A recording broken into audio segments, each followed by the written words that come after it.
This is my last chance to show everybody how Nerd Nation does it. Show the nation that we can go 40-0. We have a chance to make history. This year is special because I get to play with my big sister. This is my chance to go out with a bang. This is the stage where big players make big plays. The most dangerous thing about Baylor is their 6'8" center. We're loaded at every position. I think it's going to be a battle of some great players.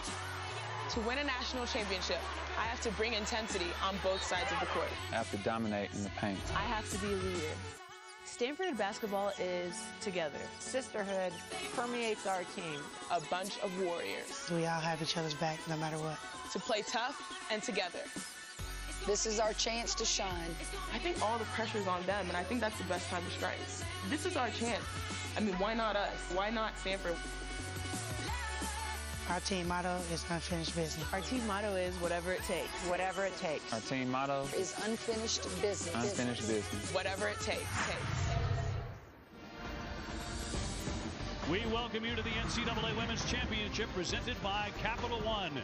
And from Denver, Colorado tonight, it's our second national semifinal, a matchup of the #1 ranked team in America, the 38-0 Baylor Lady Bears, and the #2 ranked team, the Stanford Cardinals, who've lost just once all season long. There's Brittany Griner dunking in warm-ups tonight and taking on a fellow All-American, Nneka Ogwumike. Game #1 went to Notre Dame in overtime, a thriller over Connecticut, 83-75. So we know half of our national championship matchup on Tuesday night.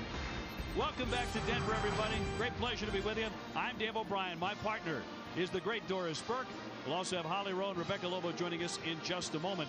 Well, Baylor's trying to do something, Doris, that has never been done in the history of men's or women's basketball. A team winning a national championship going 40-0, but they can climb that mountain.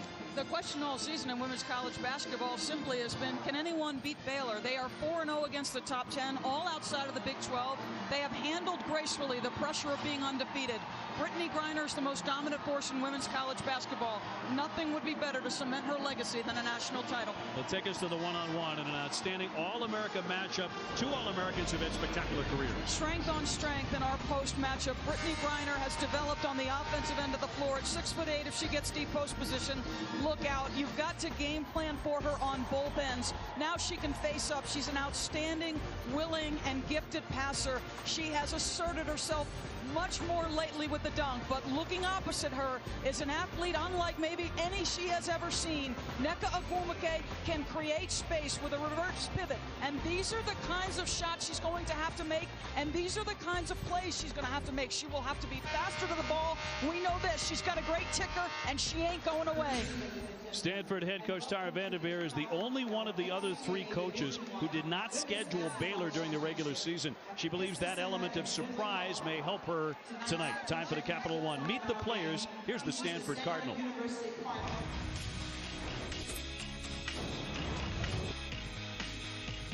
Nneka Ogwumike, number 30, senior, and I can do a backflip.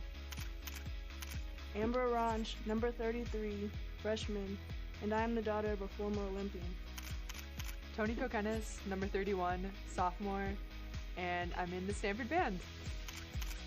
Chineo Goke, lucky number 13, sophomore, and I have two fish named Ren and Stimpy, but unfortunately, Stimpy just passed away.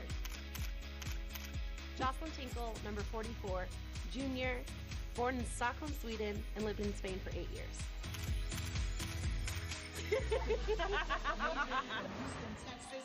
Let's bring in Rebecca Lobo now. Rebecca, you know a thing or two about talented post players. Nobody influences a game more than the 6'8" shot-blocking Brittany Griner. Well, Dave, Brittany Griner is the most dominant defensive force in the history of women's college basketball, and it's because of her size, her length, and her skill.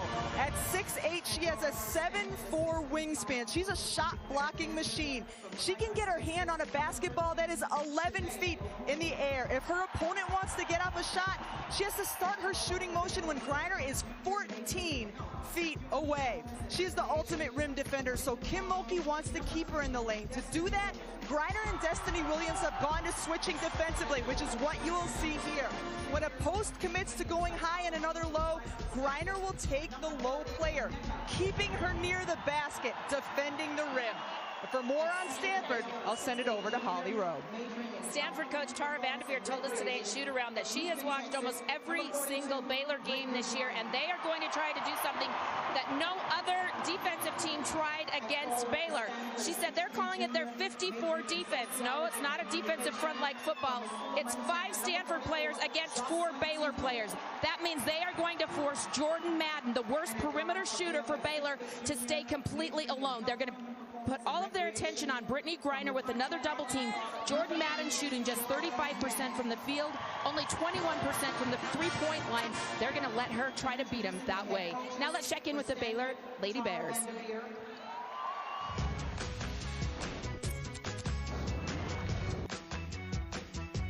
Brittany Griner, number 42, junior, love the longboard, and I'm addicted to phone cases.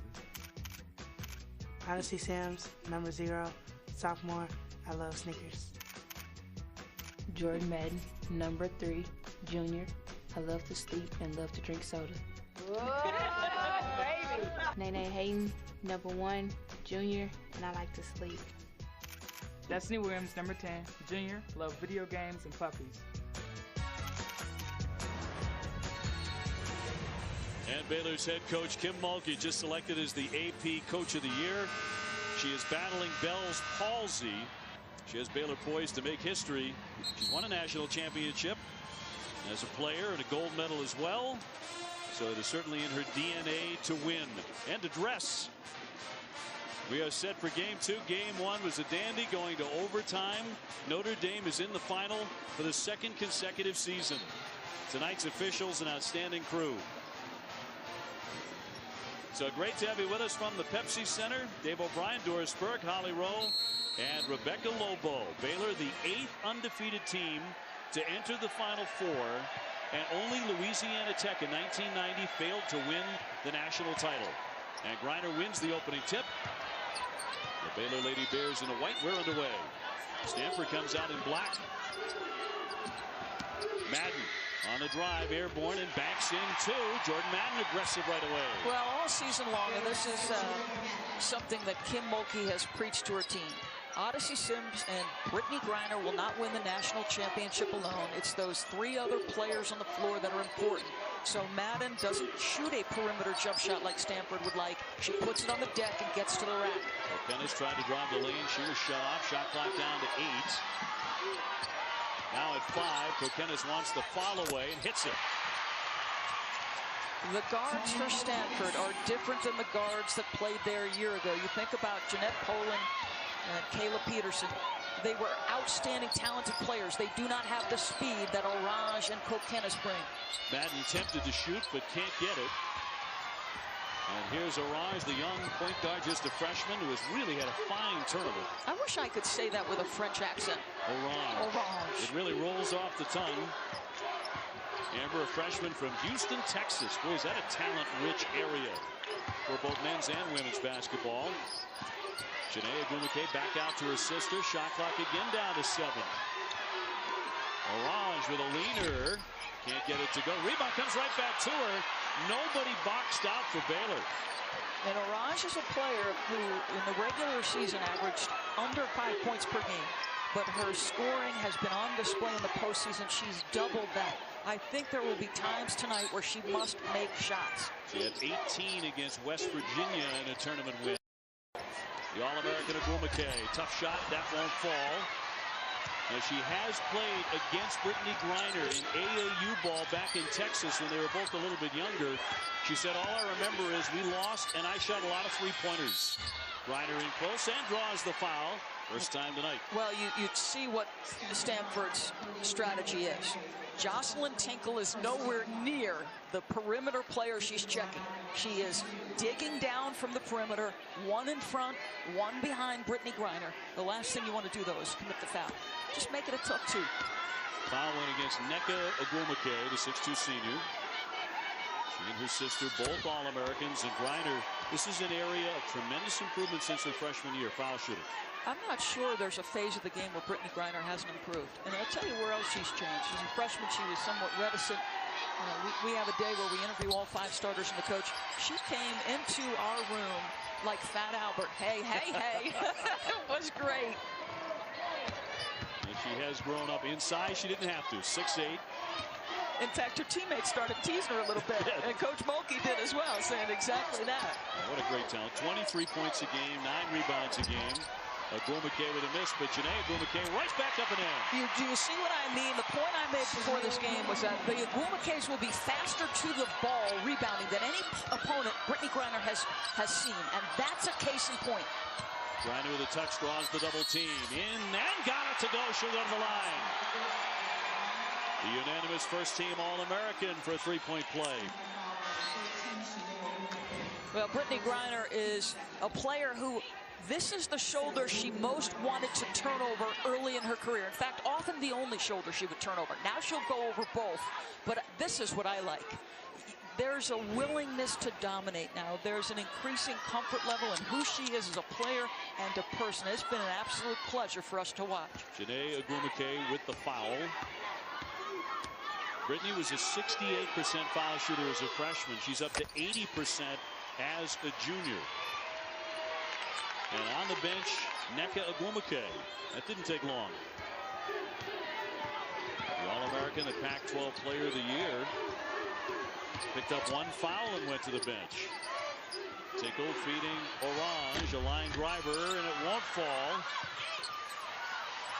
Destiny Williams with the rebound. They want to run. Odyssey Sims, a spectacular guard. Airborne, no. Sims also an All-American. We have 4 of them on the floor here when Nneka is in the game. McKennis, just a sophomore, handling the point guard duties right now. Working on Madden on the drive.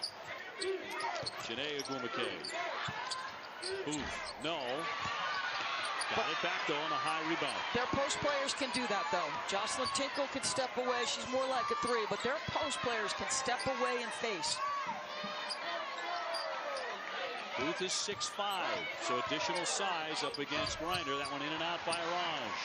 And Holly Rowe at shoot-around this morning asked Coach Vanderveer, did she think Sarah Booth could play more minutes? And Tara had a little wry smile on her face, sort of acknowledging Holly's acumen, and said, yes, you might see that. She averages 3 points a game. Destiny Williams, who gets 10 and 9, gives it up for Madden. She's traveling with it. So Baylor turns it over, leading by 3.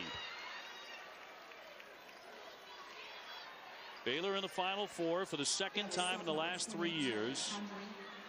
And the third time overall. The closest anyone has come to upsetting Baylor lately was Texas A&M back in February. That was a 7-point win for the Lady Bears. They had an 11-point deficit at home to UConn and went on to win that basketball game. But that was way back at the start of the year. Kokenis with a shot clock to 10. Stanford's taking a lot of time to get a shot in the air over and over. Tinkle, his shot clock at 4. And that goes out of play. Didn't touch a thing. Stanford has started cold, 2 for 9 with Nneka Agumake on the bench in Denver. And in part by Shell. No other gasoline protects engines better. And Bud Light. It's the sure sign of a good time. Here we go. Back in Denver, Baylor with a 7-4 lead on Stanford. Condoleezza Rice, former Secretary of State and Stanford professor, but battling celebrities. RG3, the Heisman Trophy winner, in the house as well. So this is getting serious. Condrey will fire it up there and hit the back of the iron. And I like the strategy. All season long, you've been challenged around Sims and Griner. It is very difficult to consistently make jump shots when the stage is this big and the lights are this bright. That'll be an ongoing story in this game. Nneka has returned for Stanford.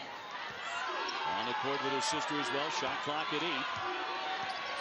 Orange trying to make a move to her right. Tosses it, and there's a foul in the lane as they try and tie up Nneka Agumake with 14:50 to go in the first half. Well, they had a mismatch on the post. Odyssey Sims ended up on her. And Agumake is relentless in pursuing position. And again, this is the most dynamic tandem of forwards in the country with Nneka here and Chene, her sister. And they are highly, highly productive, both scoring and rebounding for this team. Sims' first foul. Bonnie Samuelson, an outstanding three-point threat, a freshman at 6'3" in the game for the Cardinal. You wonder if the altitude had something to do with Nneka coming out early, but there's a strike for her. Well, you're lifting the defense, okay? So Chene gets up to the free throw line. That lifts Brittany Griner, and the quickness to get the backdoor cut. That's perfectly executed. Shot up and over the rim, and here comes Stanford trying to run. They have a 32-game winning streak coming into this national semifinal, which Baylor has not lost all year. Tara Vanderveer said, we believe we can play with anyone in the country. We just want the chance. And guess what? They're comporting themselves like a team that believes they can compete with anybody in the country. Well, Samuelson right off the bench for a two-pointer. Condoleezza Rice, how about a little reaction there? Here's Condrey, and that one catches a lot of iron and drops through for a three. You play your percentages there, though, right? You're going to just keep giving those players those kinds of shots. Well, she's played in all 4 tournament games, but only about 15 minutes a game. They don't expect a lot of scoring from Condrey. Samuelson, no this time. Griner with the rebound. Now, there have been a total of 14 undefeated champions in NCAA history. Of course, UConn's done it 4 times. 3 times going 39-0. The Tennessee women did it in '98. 4 times UCLA, the men, going undefeated for a national title. That's what Baylor's trying to do. Trying to go to 40-0 and win it all. That kind of play will help. And Nene Hayden, I think, is the best third scoring option to me. Good patience. She had big threes to start the regional final game. Kokenis lines it up. All net on a triple for Toni Kokenis. A bit confident in their execution. Tara said that. She said, you know, I watched teams be able to execute against Stanford, against Baylor, and they've done that. Griner on the high post, an excellent passer. Condrey open again, front rimmed it. She's cold. They're letting her shoot it, and it's paying off for Stanford. They're trying to jump into the lead. If you missed game 1, Notre Dame beat Connecticut in overtime. Nneka Ogwumike off target. And a rare quick shot for Stanford. They've been playing pretty deep into the shot clock. Maybe forcing Baylor to spend a lot of time play defense at this altitude and wear them down. Condrey again and again misses. Now sometimes you have to say as a player, there's a reason I'm open, and why not keep working the shot? Make the next pass, Condrey. Just because you're open doesn't mean you should shoot it. Ogwumike. Her sister on the high post. Nneka will shoot it. Griner went up for the rebound and tapped it. They're going to have to make some of those, and that's something that's been on display in Nneka's game very late in her career, the ability to make the long-distance shot. Boy, a lot of quick shots by the Lady Bears here. And they're not falling. Orange. That won't drop. Griner bats away the rebound and controls it. Brittany Griner has taken 1 shot. Everybody in the white jerseys better start paying attention to the most dominant force in women's college. When they deliver the ball, stop shooting at her teammates. It's not your time, it's Brittany Griner time. The AP Player of the Year. Just because these players are open doesn't mean you shoot it. Sims on the drive. Blocked from behind by Chene Ogwumike. Knocked it out of play. It'll be Baylor ball when we come back. And we'll see if Griner gets more touches when we come back. Welcome back to Denver. Coach, you took Nneka Ogwumike out early. Was that due to that first foul? Well, that's a quick foul, which I didn't see, but, you know, just to give her a quick blow. How do you like the comportment of your team so far? I think people are taking a little too quick shots, but they're playing very confidently. Thanks, Coach. Thanks. Well, a couple of quick shots their last couple of possessions. Stanford hasn't turned it over in 9 minutes. So they're doing very well in that category. I love their game plan. They are giving the players around Brittany Griner so much space. And they're basically saying, go ahead and beat me in a national semifinal to get to a national championship game. That will play with your mind as a player, okay? Now look at this. Ogwumike has already taken 5 shots. The AP National Player of the Year has taken 1. Her teammates have taken 11. Can I please introduce you, Jordan Madden, Taryn Condrey, and Odyssey Sims, number 42. I mean, in this tournament, she's averaging 24 points a game. She shoots 61%. When you deliver the ball, you either foul her or she gets a basket. So Odyssey Sims to get it in quickly. Here's Madden to lift, and another misfire. The rebound by Pope, so they'll get a new shot clock. A lot of big bodies. Booth has got 5 fouls, the big body to bang. Look at all the action around Brittany Griner. Both Griner swatted away. Stanford with the stuff. And trying to grab the lead. They have 2 early blocks. Amazingly enough, none yet for Griner, but the expectations are so high. You expected to have 3 by now, which is completely out of line. Rock off the bench. Boy, she's had a very difficult time shooting it. Just 25% from 3, and she's lost the starting spot. Another quick shot there. I think she lost the starting spot because they needed Amber Orange to develop, and they needed her athleticism and speed. I thought it was the right decision in January to change it. Sims jacks it up, no. And again, Griner doesn't touch it. We've played 10 minutes and she's taken 1 shot. That's a problem.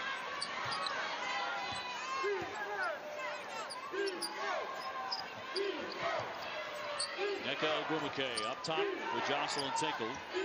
6'3", an excellent three-point shooter at 42%. Booth with a bounce. Shot clock at 4. So again, they're whittling it down. Kokenis barely nicking the iron.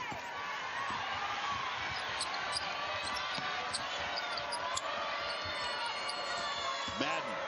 Well, they're daring them to shoot, aren't they? From the wing. Look at the space. Look at the space they're giving them. Madden with a 17-footer. That won't fall. I told you, it starts to play with your mind. It becomes incredibly difficult unless you're very confident in your ability to make 15 to 18-foot jump shots to make it. Baylor 4 for 16. They've missed their last 8. Griner will take one and knock it down. See, I think it looked like Booth was fatigued. Griner can make that with great consistency. So I think Booth, was she a little bit tired because she did not get out and check that shot. You know, we saw an interesting phenomenon here at this altitude in game 1. Players initially, after 3 or 4 minutes, getting winded. Tough catch and the basket by Nneka Ogwumike.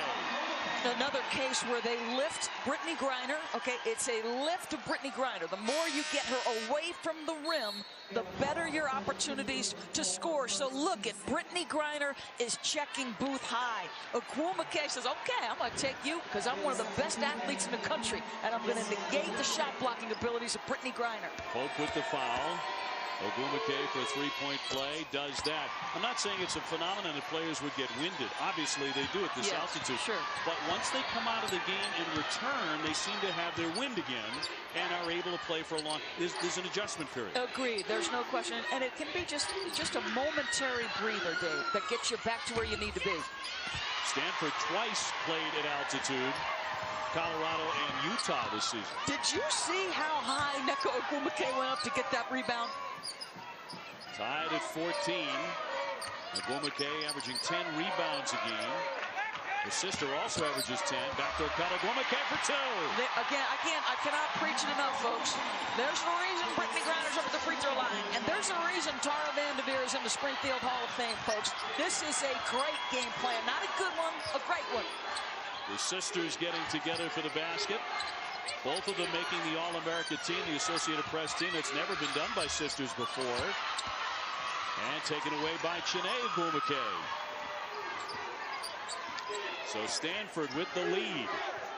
They have forged in front by 2. And the theft by Hayden. Jumped out in front, Nene Hayden with 2. Yeah, that's a great play. And listen, this is an outstanding Baylor field goal percentage defense team. She's upset with that.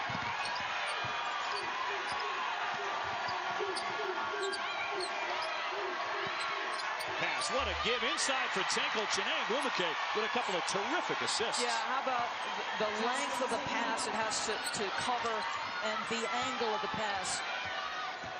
Very quietly, I said it on Selection Monday, very quietly lurking on the West Coast was a team that hadn't lost since November.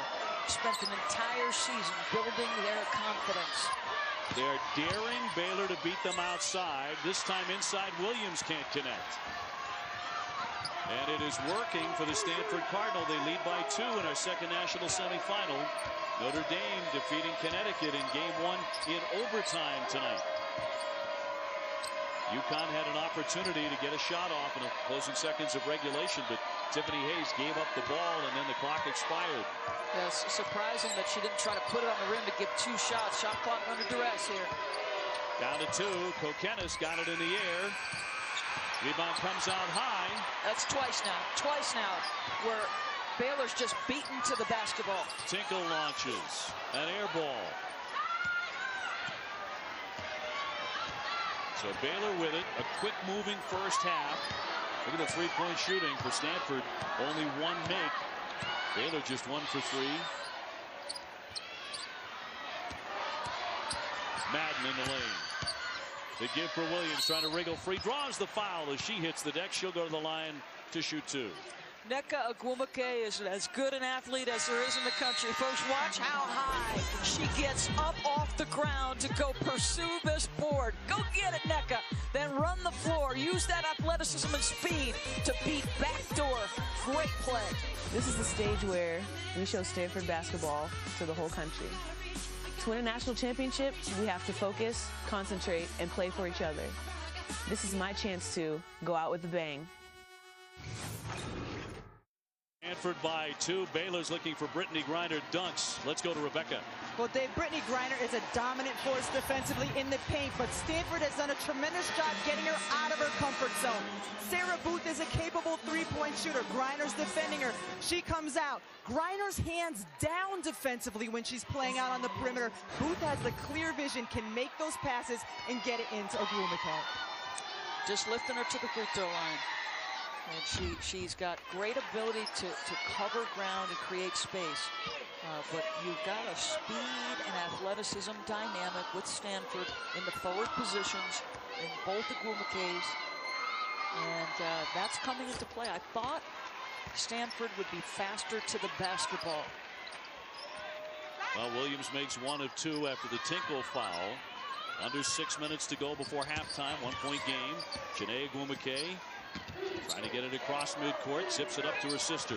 And I like this from Baylor. Extend your pressure, try to make some things happen with your defense.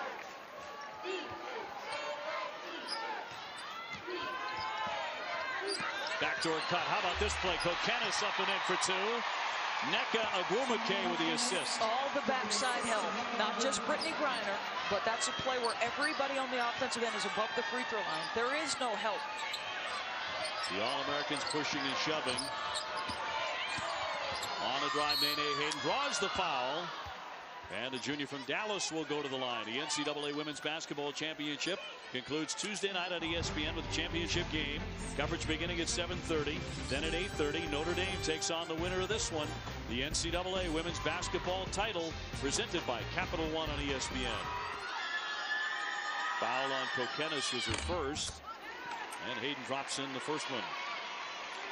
Now this Skylar Diggins with 19 and played a marvelous second half along with Deb Peters, doing some scouting on Stanford and Baylor. Who will they play on Tuesday? Who do you think they're rooting for? Who do you think the guards from the Irish would rather drive against? Somebody from Stanford or somebody from Baylor? And I mean no disrespect to Stanford, but when you've got 6'8" and you're a driving guard, that changes the way you think. Brittany Griner once blocked 14 shots in a game and averages 5 per contest. Number 2 shot blocker in the history of the NCAA. A theft here by Sims. Very quick. Great bounce pass. Laid up and in by Madden. Yeah, Sims is, a driving force in terms of her personality. 117 steals coming into the year. She is a dynamic defender. And very often, a player who will impose her will on the defensive end. Scored 27 points against Tennessee in the regional final as well. Baylor by 1. You must be strong with the ball when Odyssey Sims is near you. She's got great strength and speed with her hands. The kick out, Samuelson launches. Got it, a three-pointer for the freshman from Huntington Beach, California. They're going to have to make some threes. Tara Vanderveer says, listen, we've got to make something out there. And Samuelson is one of their best shooters. And she needs space. You clearly can see because of her release point how long it takes her. They've got to give her room and rhythm. She's made more than any Cardinal. Launching Madden on the other side, no, and the rebound tipped. It'll stay on this end, off of Ogwumike, off of Chiney. So Stanford leads by 2 down the stretch of the first half of the national semifinal. Got these wristbands, and everybody wears them in practice everywhere we go. Last year, we didn't take care of our business, so this year's motto was unfinished business. We haven't accomplished anything yet. Yeah, people say that we're undefeated, and can they finish? Well, we must finish now to reach the ultimate goal. Their ultimate goal is 40-0. No one has ever done that. They've beaten up on ranked opponents. They've beaten up on everybody. They've held a double-digit lead at some point against 35 of 38 opponents. Let's go to Holly. Well, Kim Mulkey in that last huddle is thinking about that unfinished business. She is pleading with her team to play for some energy. She said, who is this team out here? Come on now, I need to get some energy. I need a team on the floor that's willing to show me some energy.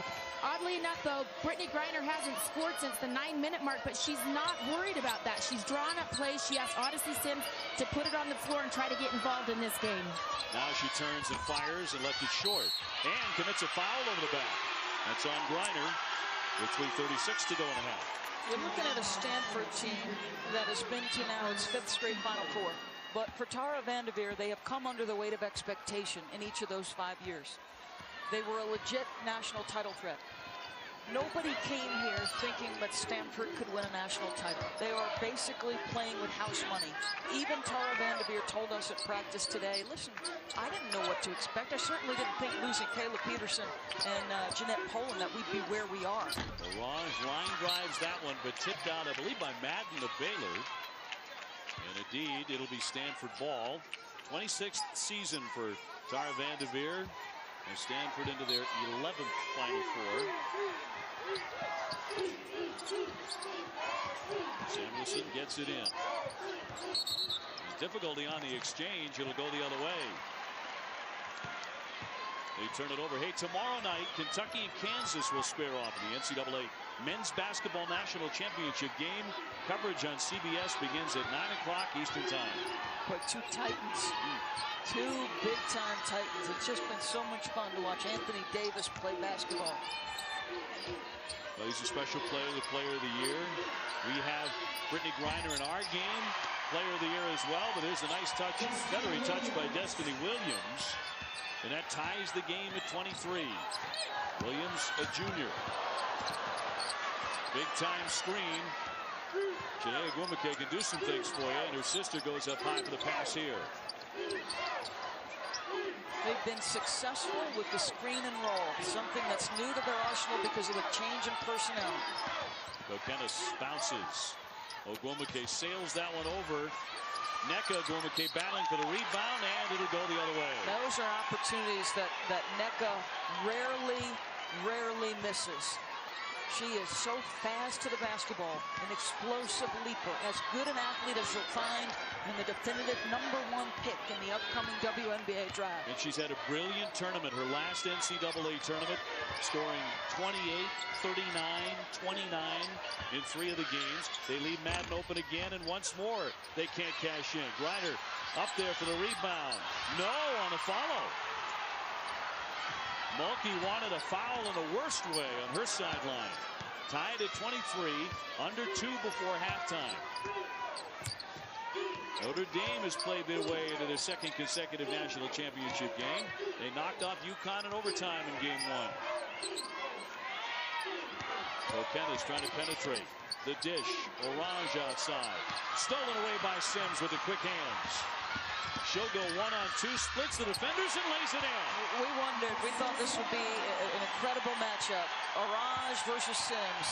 Sims is an extremely confident player and one of the outstanding defenders at the lead guard spot. You better not be casual with the ball when Odyssey Sims is on the floor. She will take you on a journey you do not want to go on. She plays bigger in big games in her career. Chiney Ogwumike off to Kokenis. The feed tipped away. Out off Baylor with 1:01 left before halftime. See, as dominant as Brittany Griner is, I think this team, and I'll use the terminology of young people, they get their swag, Baylor. They get their swag from Odyssey Sims. Timeout. Baylor up by 2, and Sims has got them there.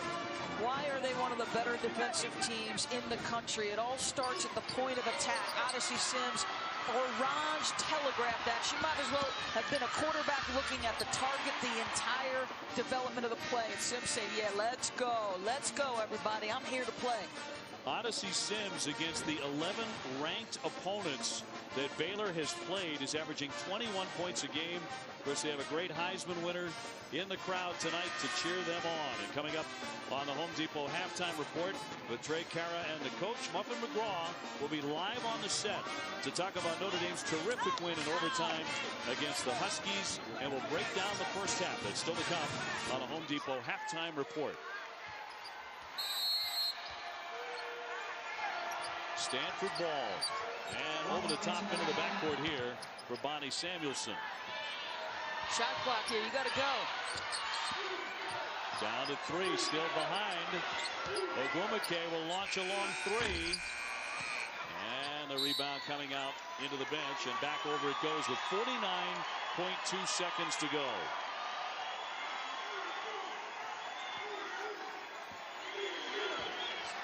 So Baylor up 2.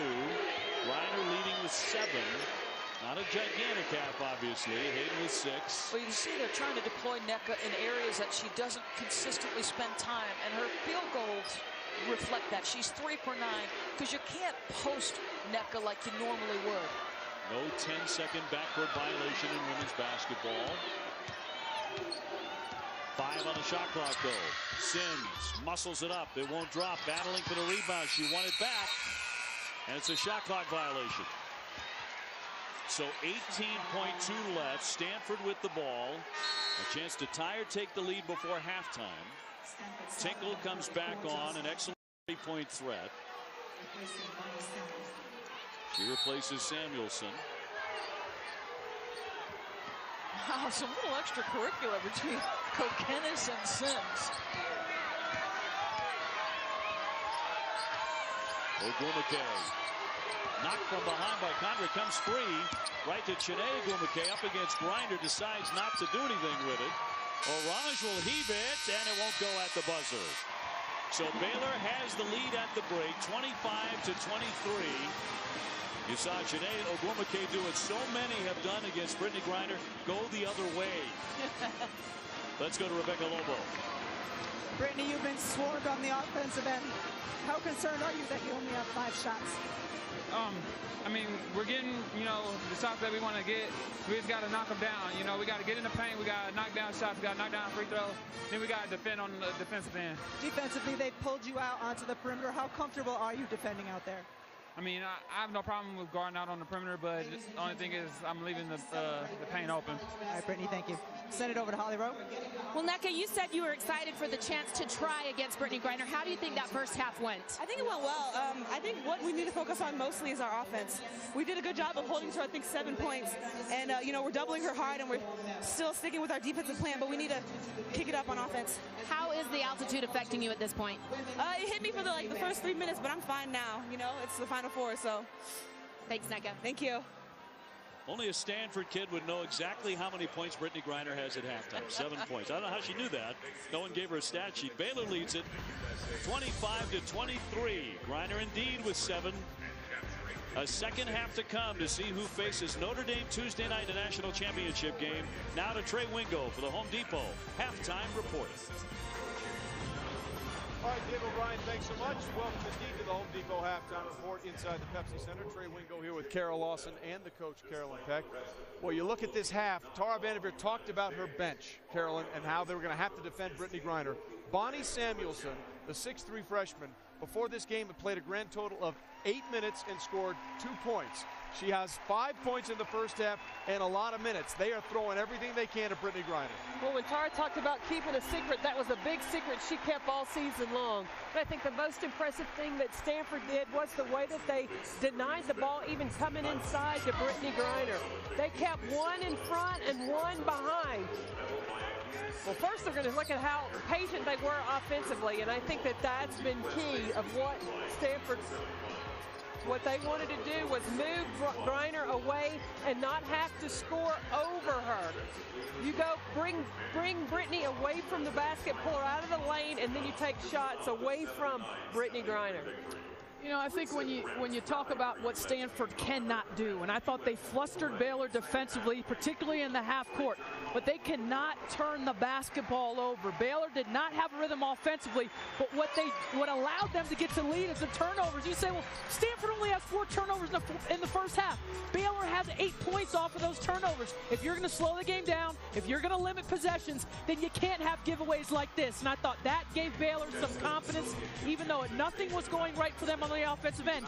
Defensively, they kept Stanford offensively in check, and then they were able to get a few of these freebies, and they made Stanford pay. And we talked about Odyssey Sims and her ball pressure off the top, and they did a good job of doing that late to create some scoring opportunities. It was Odyssey Sims' offense in the regional final that really kick-started Baylor when things were slow for Brittany inside, when they were sagging in on her, and now it's her defense that really has Baylor up by 2 at the half of the second national semifinal game. When we continue on the Home Depot halftime report, Muffet McGraw, head coach of the Notre Dame Fighting Irish, will join us and talk about one of the greatest games we've seen in a long time here. The Fighting Irish survive an overtime scare and move into the championship game for the 2nd straight year. That's ahead on the Home Depot halftime report. Welcome back to the Home Depot halftime report. Home Depot halftime report rolls on here inside the Pepsi Center. Trey, Kara, and our coach, Carolyn Peck. Delighted to be joined by the head coach of the Fighting Irish, Muffet McGraw, who has her team into the national championship game for the 2nd straight year. Muffet, congratulations. Thanks, Trey. It was one of the better games we've seen in a long time. Let's take a look at the game, and especially how it ended in regulation, the first overtime national semifinal we've had since 1997. Gino Auriemma and company trying to see if they could even the score with Notre Dame. And here it is down the stretch. A giveaway by the Irish and Kelly Ferris with a putback. You had to think we had this thing won, and suddenly everything sort of went haywire at the end. That's exactly what I thought. We had some bad turnovers. We gave it up so many times for layups. They made the free throws. Kelly Ferris came up big for UConn in that stretch. Big hustle plays there, the 2 free throws to give the lead. And how about Natalie Novosel here to force OT? Amazing shot. She was there for the rebounds. I wanted Sky to attack the basket, and she was there for the finish. And then Tiffany Hayes passes on the shot. They don't get it off. We go to overtime. Rhea Hartley comes up with 1 big 3, and then how about Brittany Mallory? What can you say about Brittany? She has struggled a bit from the 3-point line. I couldn't be happier for somebody that big the game winner. 83-75. And Terry, you said it best. Brittany Mallory really was the player of the game here for the Irish. I thought she was, even before she hit those shots. I mean, you deployed her, bringing the basketball up the court, took Skylar Diggins off, and then defensively, which I think is an underrated part of Mallory's game, just her impact and the seniors' impact on your team. She's the defensive stopper. She had to guard Lewis. She's going to guard the other team's best player. Was able to shut them down a little bit. I thought did a fabulous job. Helped Sky take a little pressure off, bringing the ball up the floor, gave her a rest when we didn't want to take her out of the game. But our senior leadership, the poise and the maturity to give the game away in regulation and come and get it back. But your junior point guard made great decisions down the stretch. And my question is, she ran from one end of the court to the other to you. She yelled something at you and you yelled something back. I want to know what that conversation was. Yeah, that was between the two of us. That was something that we're just so happy. I love Skylar. She does so many great things for us. Well, you're back in the championship game for a 2nd straight year. Do you think at all about the parallels that happened the last time you had a national championship? It was the last time you guys were a #1 seed. You had to beat UConn in the semifinals to get there. This same path is happening again. It really is, and we went through Denver that year to get to the Final Four in St. Louis, so we're hoping good karma. What was it like? Did you feel the altitude was at all affected? Because it seems at times in the first half here and also in the first game, both teams were really affected by it. Yeah, I was fine on the sideline. I didn't think it affected me at all. Well, you were doing your crouching as you always do. You were very consistent. We were screaming for water at every timeout, really trying to keep them hydrated. That was the only thing we could do. Right. This is a pretty good game we got going on here, 2-point game at the half. Do you care who you play one way or the other? You know, you get to this point, you're just so happy you're still playing, but both teams great post games. I don't know how we're going to match up. Well, you found a way against UConn in one of the best games we've seen in a while. I'm sure you'll find a way to get something done. Muffet, we really appreciate it. Congratulations. Thanks, Trey. We will see you on Tuesday night. Sounds good. Muffet is going on to the national championship game. The Huskies fell 1 half short of making it there. And after the game, Gino Auriemma admitting he made some mistakes in that second half. I made a huge mistake of taking Kia Stokes out of the game at that point. We went with 5 guards so that we could switch all their screens. And in the end, a defensive rebound would have won it for us. That's the part I'm going home with. Well, never easy when you have an emotional game like that. UConn Husky season is done. Notre Dame moves on. Who will meet on to join the Irish in the national championship? This halftime report is built by the Home Depot. More saving, more doing. That's the power of the Home Depot. This halftime report is built by the Home Depot. More saving, more doing. That's the power of the Home Depot. Well, at halftime here at the Pepsi Center, they honored former U.S. Olympic basketball coaches Gino Auriemma, this year's head coach, and obviously there is Pat Summitt from Tennessee, a former Olympic head coach. Pat, of course, dealing with everything that goes on with her early onset dementia, and there you see Gino and Nell Fortner and all the coaches that have been Olympic coaches. Now, Brittany Griner, not a member of the U.S. Olympic team yet, but there is one spot left on that roster. Will Brittany Griner get it? Will Brittany Griner and the Baylor Lady Bears move on to the national championship game? They have a 2-point lead over the Stanford Cardinal at the break. Second half coming up. Enjoy it.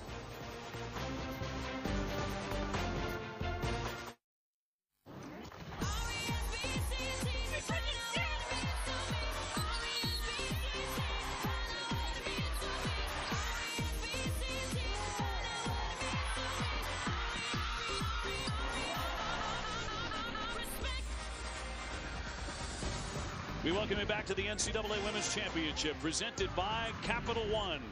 Nightfall here in Denver, but we're ready for the second half. At the break, Baylor leads 25-23 over Stanford. Doris Burke and Dave O'Brien with you.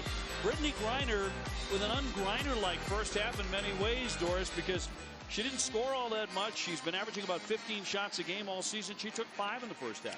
And the game plan on the offensive end for Stanford took her away from her strengths, which is her shot blocking ability. At 6'8", she covers great ground with her athleticism and mobility, but they lift her on the defensive end, and that allows no backdoor help. It takes the shot blocking ability right out of the way. And Chiney Agwumike connecting with her sister Nneka. What a job Chiney did passing the basketball. Yeah, she had 4 assists. Griner was 7 points, but averaging 24.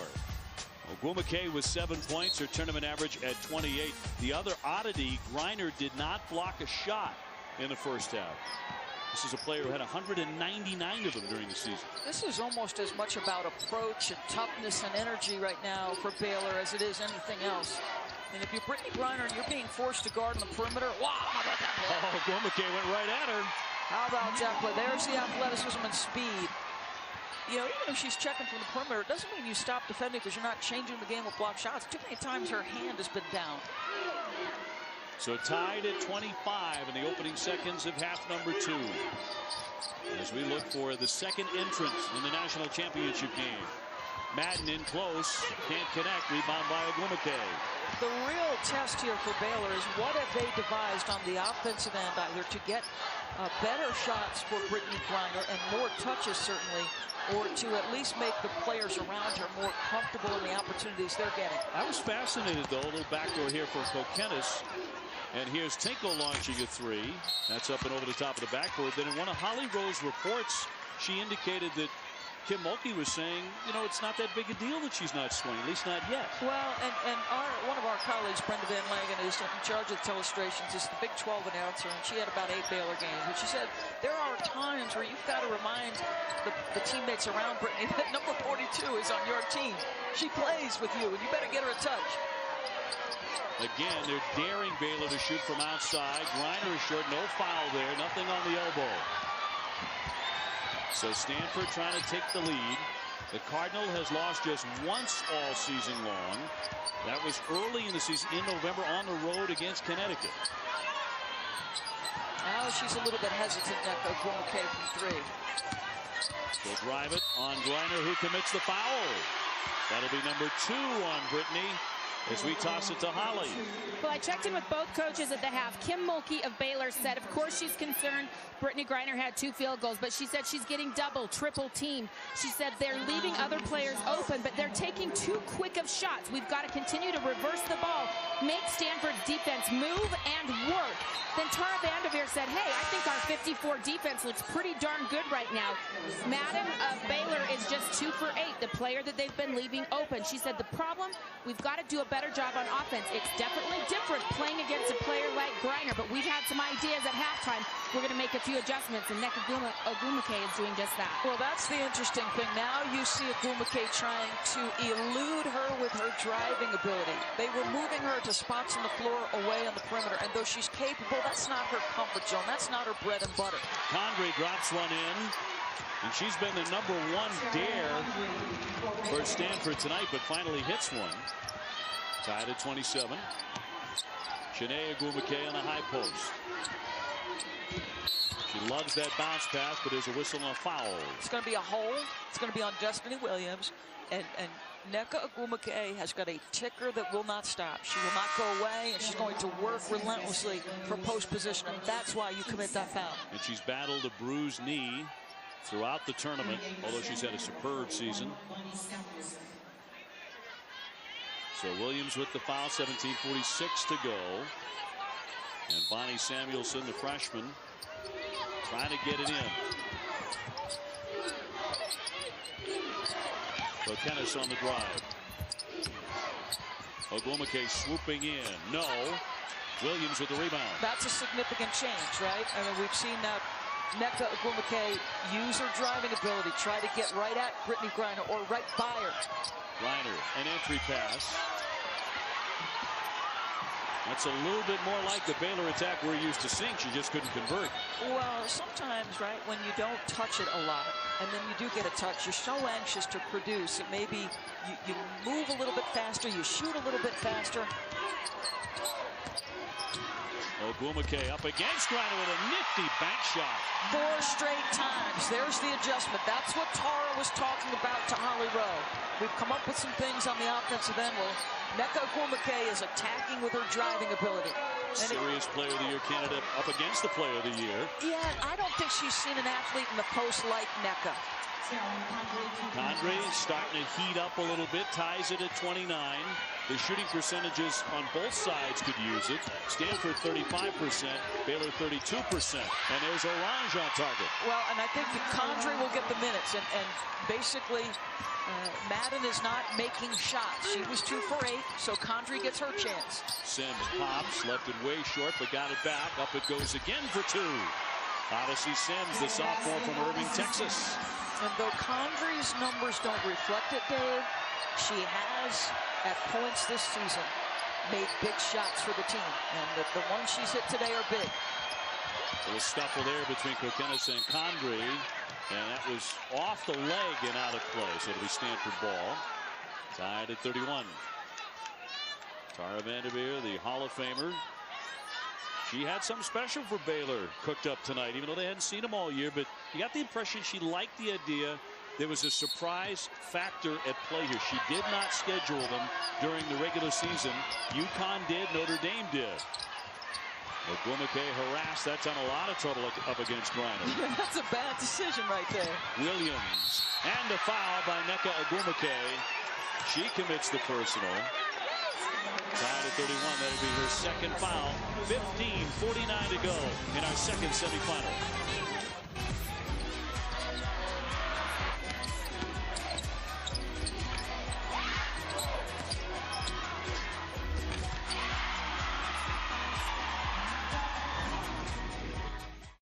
Stanford tied at 31 in our second national semifinal. Let's go to Rebecca. Well, guys, Stanford has done a terrific job of involving Brittany Griner in the screen and roll, the other way to get her away from the basket. And they get Nneka Ogwumike involved. When you set the screen, Brittany Griner has to help on the ball handler. When they do, taking it right to the basket to the other side of the rim.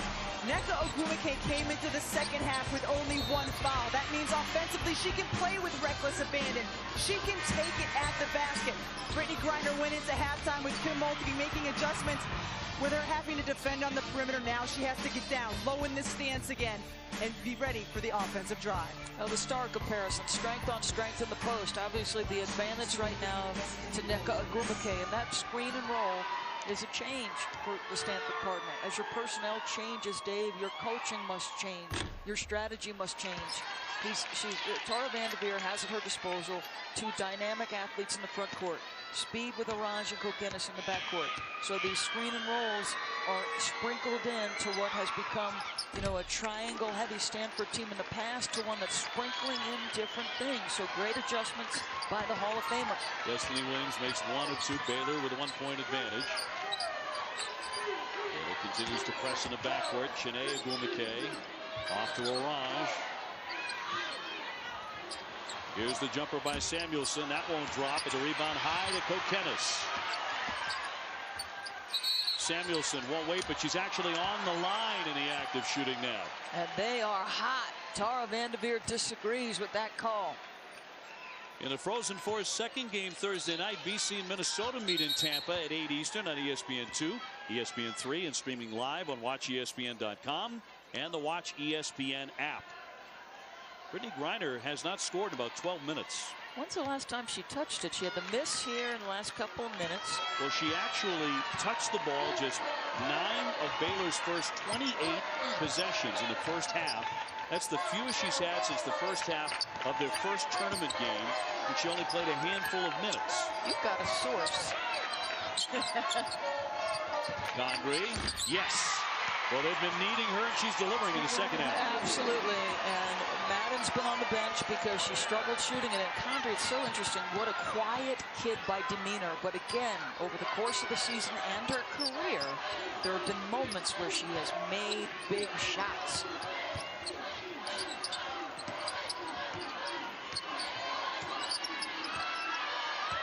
Orange trying to penetrate around Sims. That doesn't happen very often. To kick out, Kokenis a 3.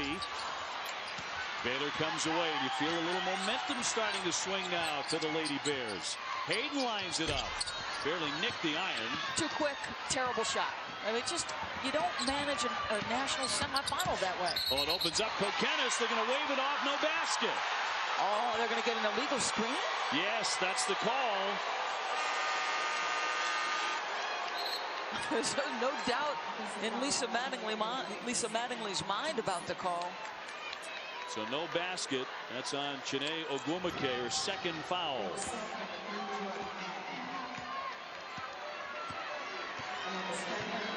Well, moving to get in front of Griner. Well, to me, I think she probably could have sold it a little bit more like she was looking to post up. Griner gets the bounce pass. In close, draws the foul. She'll be to the line. Her last basket, by the way, came at 9:09 of the first half. And yet Baylor leads by 3, and she's at the line. Let's check in with Holly Rowe. Well, one of the things that Brittney Griner is so good at is getting to the basket and continuation when she's got players draped all over her, fouling her. I was at a Baylor practice this year, and Kim Mulkey lets their men's practice players foul Brittney at will. She was out there yelling, "Foul her! Foul her!" She wants Brittney to absorb all the contact she can during practice so that it doesn't phase her during games. And Brittney said, "Hey, I'm used to it. It doesn't bother me anymore." Well, she has great patience because this young woman takes an absolute pounding on a night-by-night basis. And the patience she has shown is extraordinary. That, by the way, was foul number 3 on Chiney Ogwumike. So she goes to the bench with 14 minutes left in the game. Kokenis appeared to shove off, but no foul there. Sims really sold it, but no one by him. Ogwumike with a tough drive and draws the foul. Did they get Griner again? Indeed they did. Number 3 on Brittney Griner. She went for the block. She picks up the personal. And Kim Mulkey, they got to push her back. They have warned her. The officials have warned Mulkey to back up. Well, Brittney Griner is looking at her right wrist. She is, I think there's blood on her right wrist. So if the officials catch this here, they're going to have to stop play. I wouldn't be surprised if there's a whistle here. Yeah, in fact, she's got to go because she's bleeding. So Griner to get some medical attention. Her dad, Raymond, in the crowd, keeping a close watch on his unanimous first-team All-American. I can tell you, Mama disagreed with that call. Mom just looked at her and said, there's no way that was a foul on my daughter. Look at the body. This is probably where the officials call it. And good offensive players, to me, they like contact. They seek it. They pursue it because when you're going to the rim, you're thinking, I don't want 2 points. I want 3. In and out on the second one by Nneka Ogwumike. Ogwumike, the #2 all-time scorer at Stanford. She's had a spectacular career, but will it continue beyond tonight? Williams got a great look. Tinkle tipped it into the corner and controlled by Baylor. Sims slashing in off to Madden, airborne, a foul too, and she'll go to the line. Boy, oh boy, there was some doubt in her mind when she left her feet. But you're athletic enough at 6 feet to make an adjustment. The pass is pretty. It's a little dump down. Look at that. She left her feet before being absolutely certain that the shot was the thing she wanted to do. Madden, they don't count on her for a lot of scoring, just 4 points a game. She's Baylor's leading defender under 6'8". Outstanding defensively, the junior from Arkansas. You need those kids to buy into their roles, and Madden has bought into a long-rangey defensive player. Good passer. Yeah, very good. As good as Griner and Sims are, it takes 5 to win a national championship. We saw that with the Irish. Big time screen set there. Sims went down. She went down hard. She really had her bell rung.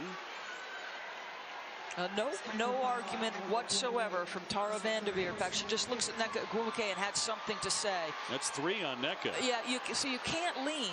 It is not the screener's job to deliver the contact. That ball handler has got to rub that defender off. And down the lane, banks it in. Well, this is the biggest lead tonight. We'll see if Stanford takes a timeout. You need Chiney Ogwumike because you're not scoring the ball, and you count on Chiney and Nneka so much. RG3 delighted with the run by Baylor. 8 points, their biggest tonight. Baylor opens up an 8-point lead, 40-32 over Stanford in the national semifinal. Let's toss it to Rebecca. Well, Dave, a dominant post player needs guards around her who can score because she will draw the double team.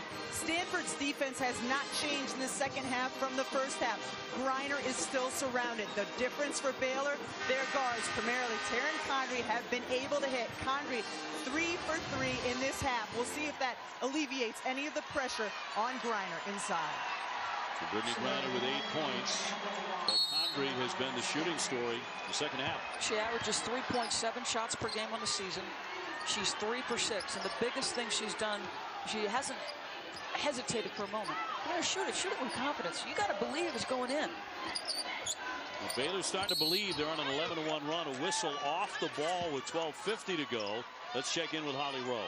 Well, Rebecca, to your point about the shooters surrounding Brittany Griner, when she was a freshman, Kim Mulkey knew she had a very unique player. So she sought out some help from former NBA coaches who had coached unique big people.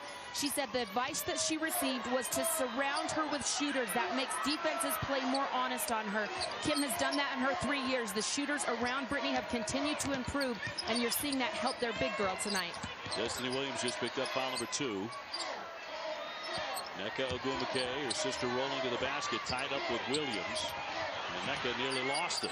Shot clock at 7. Orange back to Chiney. Griner there with the rebound. She has 7. Baylor is starting to take a hold of this basketball game as they have 38 before. Nobody has ever gone 40-0 in the history of college basketball, men or women's. And there's Griner for 2. Just a terrific read. The double came from the high side. She is very confident turning over that particular shoulder. And her release point is so high. You've got no chance as a defender.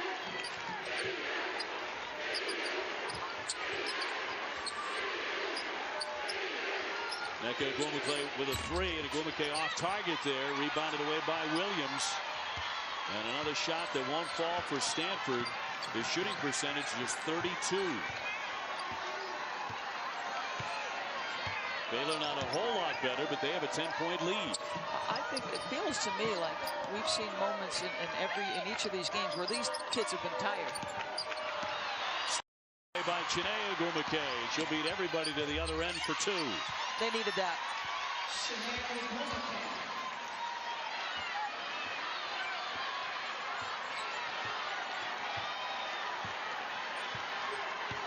Just 4 points so far for Chiney, the younger of the two Ogwumike sisters. He's a sophomore. Williams went for the fake and committed a travel. We have a timeout. When we come back, Holly talks with Kim Mulkey. 10:57 to go.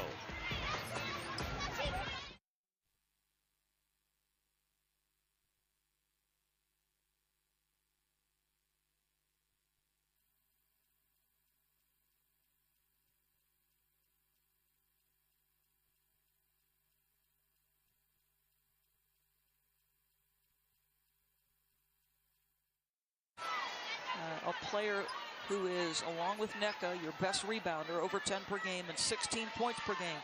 So this is a huge miss in their rebounding and scoring departments. Williams handing off for Odyssey Sims. She'll run the point now for Kim Mulkey. Condrey will lift another. Not this time. And a foul there with 9:12 to go. Samuelson, trying to hold off her Baylor opponent, commits the personal. Yeah, good pursuit of the ball by Condrey. 17th foul, so it's 1-1 time with 9:12 left. It'll be Condrey to the line. The senior from Alabama. And a 66% foul shooter. And she drops in the first one. Give her 10 points. That's 6 over her season average. You know, you've got a senior here that's willing to say, okay, I'll come off the bench. I'll be the stopper off the bench. I'm going to do whatever it takes for our team to win. And not open her mouth in complaint that she's not in the starting lineup. Baylor fans will appreciate that. Baylor shooting for something special. Yes, the national championship. With a win tonight, they're 39-0. If they win the national championship, then on Tuesday, and it'd have to beat Notre Dame to do that. Notre Dame is already in after knocking off Connecticut in overtime. They would be the first team in the history of college basketball, men's or women's, to go 40-0. Orange able to handle the ball, but blocked by, guess who? Griner. Sims racing all the way through. Hayden stabs it. Back out for Condrey. 10-point lead for the Lady Bears. You give this team some credit. You're missing shots. You didn't play well. Baylor looks like they've got a great game plan. They never got shaken up. And this woman, big time. Condrey with another bucket. She has 13. Timeout. 8:21 to go. Baylor opens up a 12-point advantage over Stanford.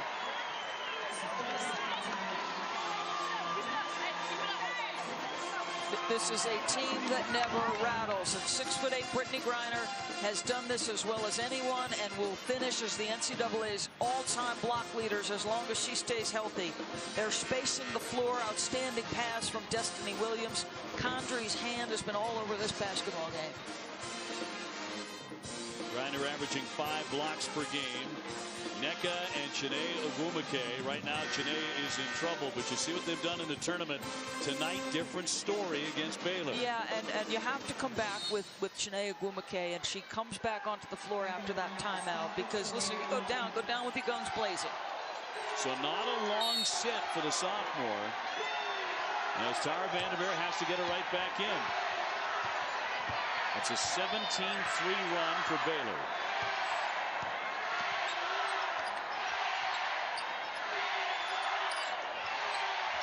Nneka Ogwumike telling her sister to get down low. On the move, up against Griner. Denied. Got it back. Up again for 2. See what I mean about her motor? And she simply is one of the most competitive people that Tara Vanderveer has ever coached. She will not go away. They might lose, Dave, but not because she stopped playing. Stanford's #2 all-time scorer, #3 all-time rebounder. The back down by Williams, and a foul. She really wanted that basket. I believe that's Chiney, and she'll be done. 7:39 remaining. Indeed, that's 5 on Chiney Ogwumike.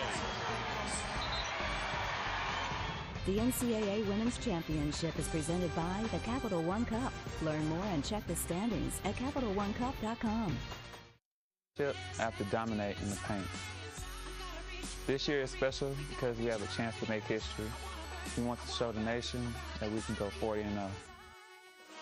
Trying to win a first championship. Look at how the AP Players of the Year compare, particularly this in wingspan, vertical reach, and shoe size. Incredible.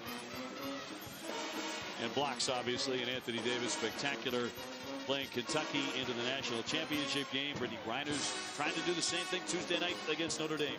I'd say Anthony Davis has a few more guard skills at his disposal than Brittany, but equally dominant.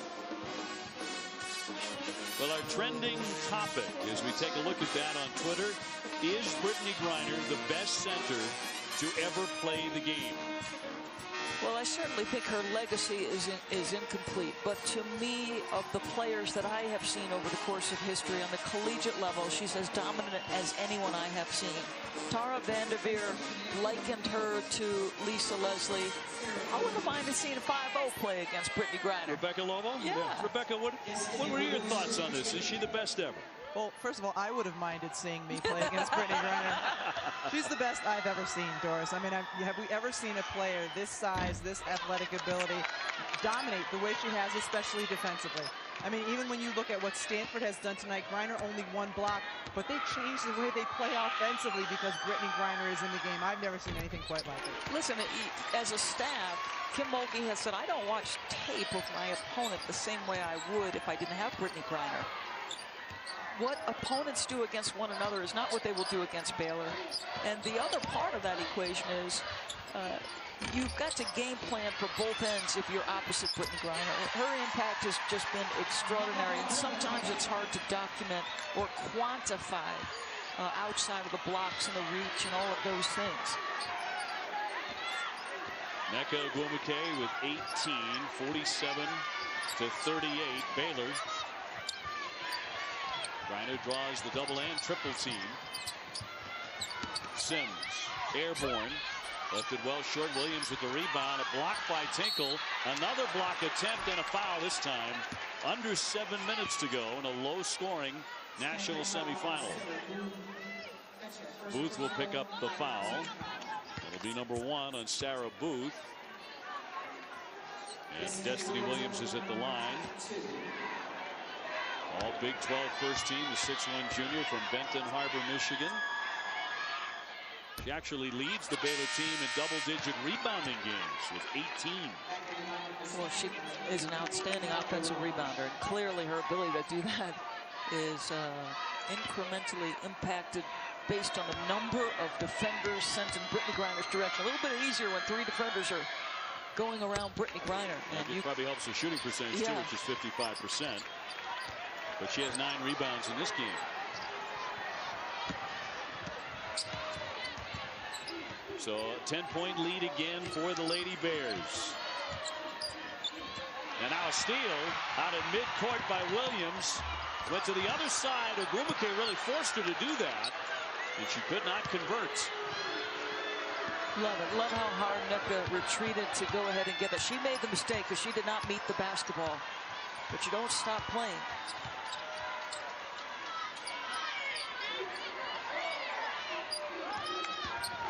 Here's Kokenis up and in for 2. Tony Kokenis, the sophomore out of Oak Brook, Illinois, really enjoying a solid tournament. This is a manageable deficit. If you're Baylor, you've got to continue to put points on the board. Don't waste possessions here. Story of the second half has been Taryn Condry. She has 10 points since the break. Booth really leaning on Griner, and that foul will go against Sarah Booth down low. Well, don't forget to tune in to ESPN Tuesday night, 7:30 Eastern, for our NCAA Women's Championship special presented by Capital One, followed by the game. For live stats and game recaps for all rounds of every championship, go to NCAA.com.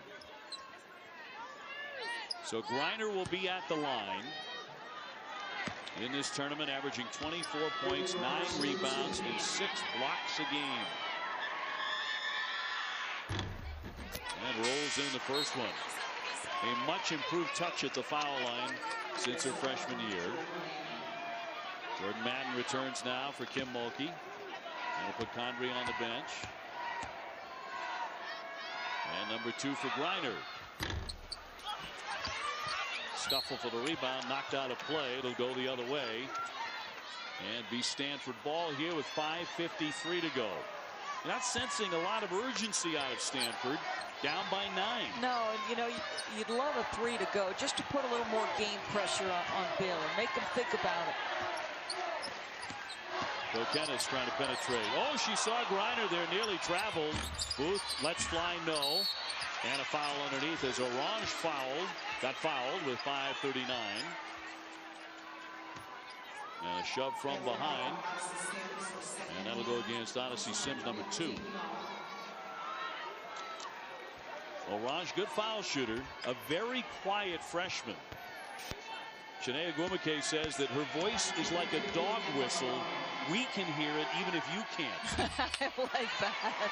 That's because they're tuned in. So they're listening for her, however soft her voice may be. Condrey coming back on for Madden. Well, her season numbers, as I said, below 5. She's been terrific in the NCAA tournament, well above that. But not tonight against one of the premier perimeter defenders in the country in Odyssey Sims. Well, you just said seconds ago that this is a winnable game for Stanford. Low scoring, neither team shooting it well, but if they can force turnovers like that, they're very much alive. Kokenis wants to attack up against Hayden, can't convert, and Griner came back down to pluck away the rebound. Big miss for Stanford. Yeah, they're missing shots tonight that I think they normally make. Nneka a couple, Toni Kokenis a couple, that's for sure. Baylor wants a timeout. Kim Mulkey takes one with 5:11 to go. 30-second timeout.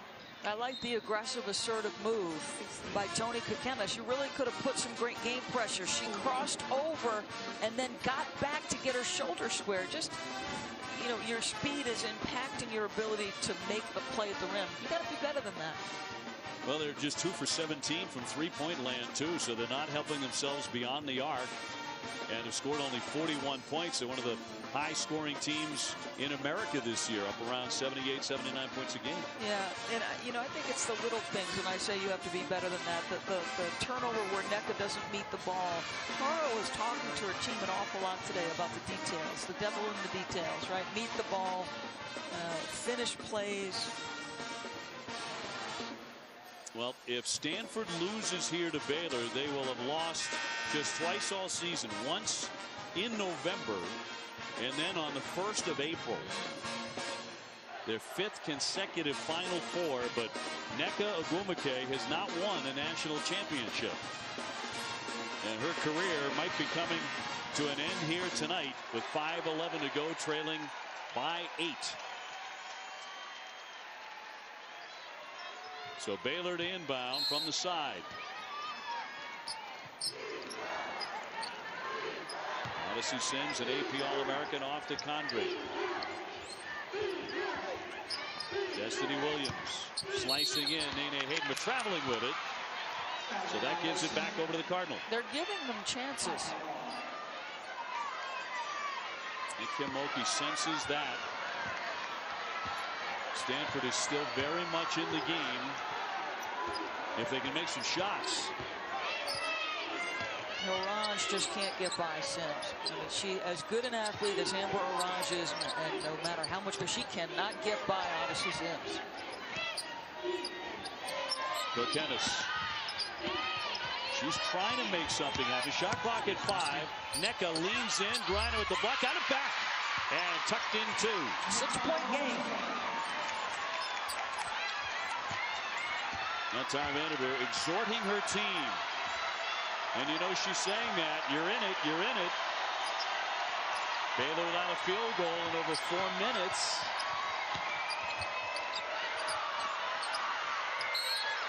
Wow. Foul on Agumake. That is her 4th personal foul. Watch her on the offensive end, though.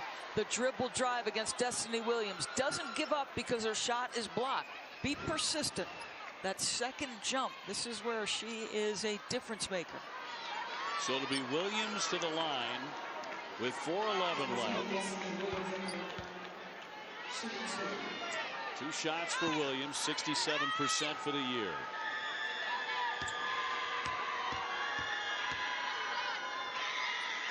So Chiney Agumake is already fouled out. 4 on Nneka Agumake.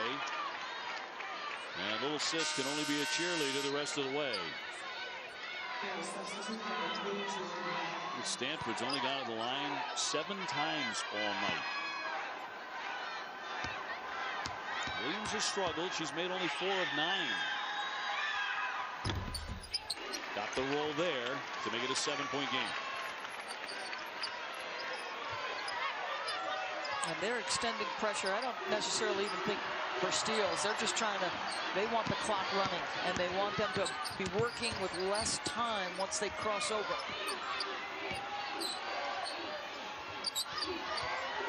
Look at that 3-point percentage. They thought they had to make some. 2 will not be enough. Agumake, not a good shot right along the baseline. Do you get the sense from Stanford that they're as close as I don't get the sense that this team right now believes they could beat Baylor. I think you're exactly right. They just can't seem to cut in any appreciable way. So it seems like a bigger lead than 7 points, doesn't it? Yeah, and I think that's Brittany Griner. You touched on, they hadn't faced Brittany yet, and it's a unique thing. I think you need the experience to know what it is.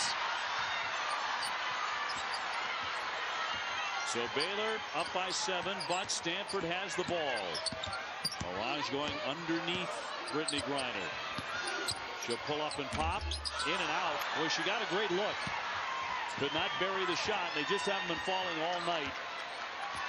Stanford hitting under 33% of their shots. And now time beginning to become a factor here. And a timeout, Kim Mulkey. I think it's a good one. I think they need a basket. I think she wants a little bit more separation. She wants to put just a little bit more doubt in Stanford's mind. She knows this is an important possession. Well, the Final Four has not necessarily been a friendly place for the Stanford Cardinals. Won't be the last time either. And UConn does it. They win by 20. Connecticut has won the national championship again.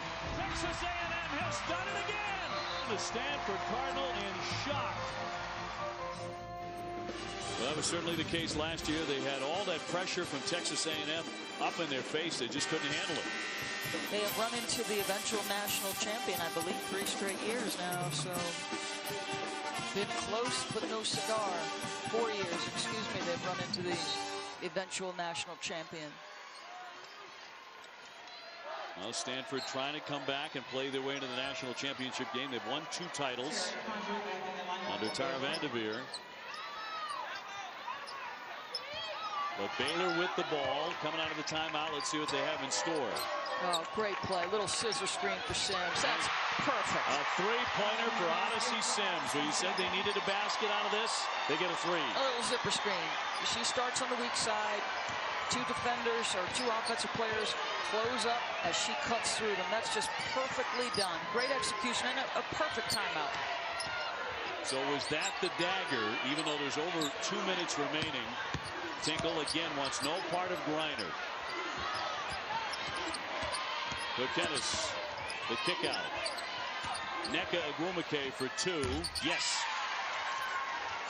I think you got to come up. You got to come up and start making some plays here defensively. Nneka has 22 and 9, so her numbers are certainly in line with a normal night for her. Sims drives it. No one picks her up. She lays it in. It's winning time, which means it's Odyssey time. Kind of a quiet night for her. 9 points, but hitting big shots in the end. And Sims and Tinkle got tangled up, and Sims had to hang on. No, this should be Sims. She pulled her down. Yes, yes, ma'am. That's 0. Yeah, you watch this. She actually had to hold on and yanked her down. She was looking to sell it, baby. But Odyssey Sims, Lisa Mattingly wasn't buying it. Watch this. I love that. Takedown. To go in our second national semifinal. It's Baylor by 10 over Stanford. Now for tonight's Capital One Player of the Game. It's got to be Taryn Condrey, and probably the least likely suspect. How about her willingness to step up in the second half and make shots? Folks, this is the quietest player on the team. She didn't have a word to say. She just let her game speak volumes on one of the biggest stages under the brightest lights. And there is somebody who can appreciate that kind of performance. Yes, he knows about big-time efforts. 3 at halftime for Condrey. 13 in the game. Is he going to be number 1, or is it going to be Luck? What do you think? I think the consensus seems to be Mr. Luck. There's actually been some question about that. Luck, of course, the great Stanford quarterback. But you wonder if the Colts have been making some noise about maybe not taking Luck overall with that number 1 pick. Yeah. Like they hadn't made up their mind yet. Condrey with 13 and has been a shooting star.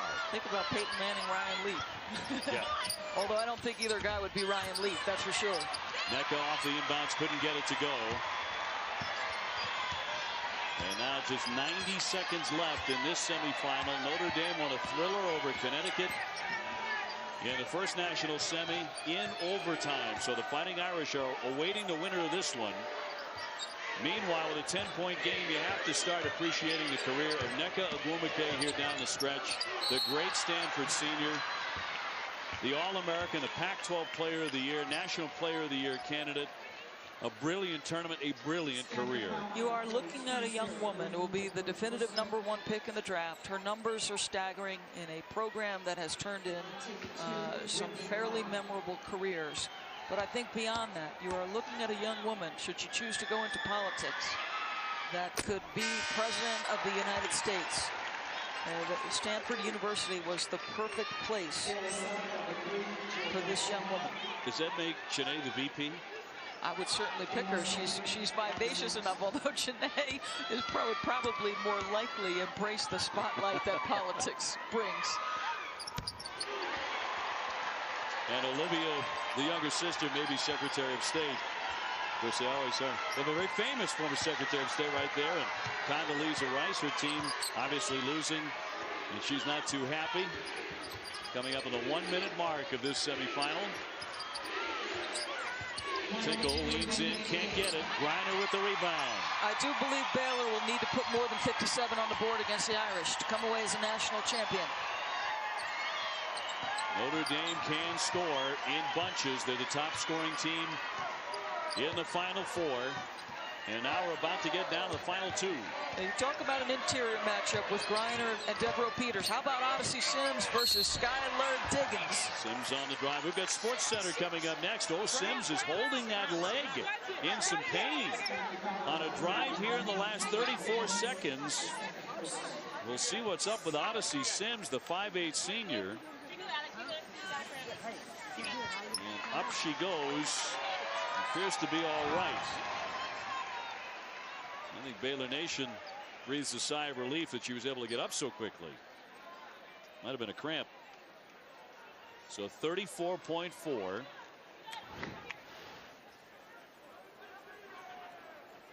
Sims, just a sophomore, putting up her own tremendous career at Baylor. An AP All-American this season. Timeout. So let's look ahead now with Baylor obviously heading for the national championship game to take on the Notre Dame Fighting Irish Tuesday night on ESPN. Well, this is a rematch from a game on November 20th, and you could see the difference in scoring in the first half versus the second half. And the reality is the Irish were able to get shots going back to that matchup. They missed some opportunities in that first half for shots they normally made, some threes. They would have put a little bit more game pressure on Baylor in that particular game. And think about this. Baylor has beaten 4 top 10 teams, but they beat the Irish and they beat Connecticut on their home floor. What does it mean? That game was very, very early. Yeah. I mean, real early in the season, in November. You don't write it off because obviously both sides learned something from it. Sure. But what does it really mean? Well, I mean, obviously you'll evaluate the tape, but you're right. I mean, the course of the season is absolutely so long. You'll take a look at some of the things that were effective, some that weren't. Maybe what you had success at executing, what defenses worked. Well, for the last time, Nneka Ogwumike is stepping off the floor for Stanford, and hugs from all of her teammates and her little sister. What a great, great career there on the West Coast for the Stanford Cardinals star. She comes up short in a bid for the national championship. She went to the Final Four every year that she was at Stanford. Quite an accomplishment.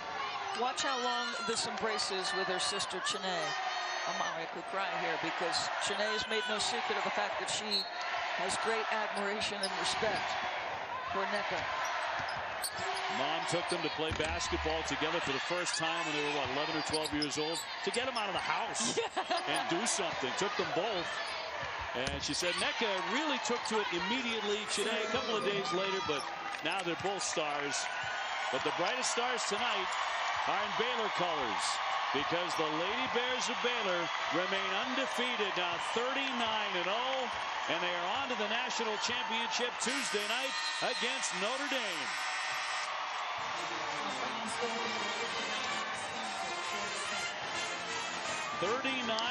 No one's ever gone 40-0 in the history of the game. So it's Notre Dame and Baylor. I think a lot of folks probably would have guessed that's the way the national championship would play out. That's Tuesday at 8:30. So SportsCenter coming up. We will have interviews from the floor coming up in SportsCenter. Notre Dame and Baylor for the national championship on Tuesday night. Plenty more coming up next on SportsCenter, along with the latest on the men's championship game tomorrow. So we say goodnight from Denver, Colorado. And right now it's time for SportsCenter.